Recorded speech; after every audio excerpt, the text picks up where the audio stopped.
Ice cream పాల ice cream cone ice cream summer వస్తే చాలు సలసల్లాకి ఇవి తినబుద్ధి అవుతాయి. గట్లాంటి ఐస్ క్రీమ్ లవర్స్ కి మంచి వీడియో పట్టుకొని వచ్చిన అదే మలై కుల్ఫీ. ఇది మల్లయ్యను మల్లమ్మనో కాతాతో మలై కుల్ఫీ. ఇది చేసుకోవడం ఎంతో కష్టం అనుకుంటారు. ఒకటే నిమిషంలో నేర్పిస్తాను నడువండి. ఒక పాన్ లో లీటర్ బర్రె పాలు పోసుకోరి, మీడియం ఫ్లేమ్ లో ఒక పొంగు రానిచ్చుకోరి. పాలు మొత్తం సగం అయ్యేదాకా మరగబెట్టింది.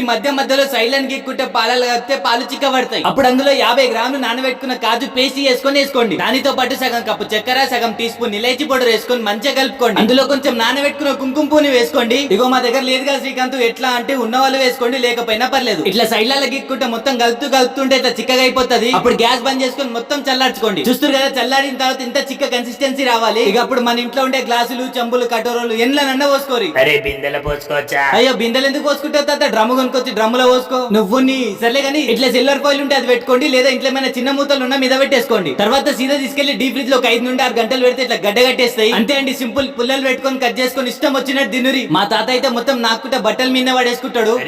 నీ అవ్వ కుల్ఫీ అంటున్నా. ఇంకెందుకు ఆలస్యం, వీలున్నప్పుడు చేసుకోరి. ఇలాంటి వీడియోస్ మరెన్నో కావాలంటే ఫాలో కొట్టుకోరి.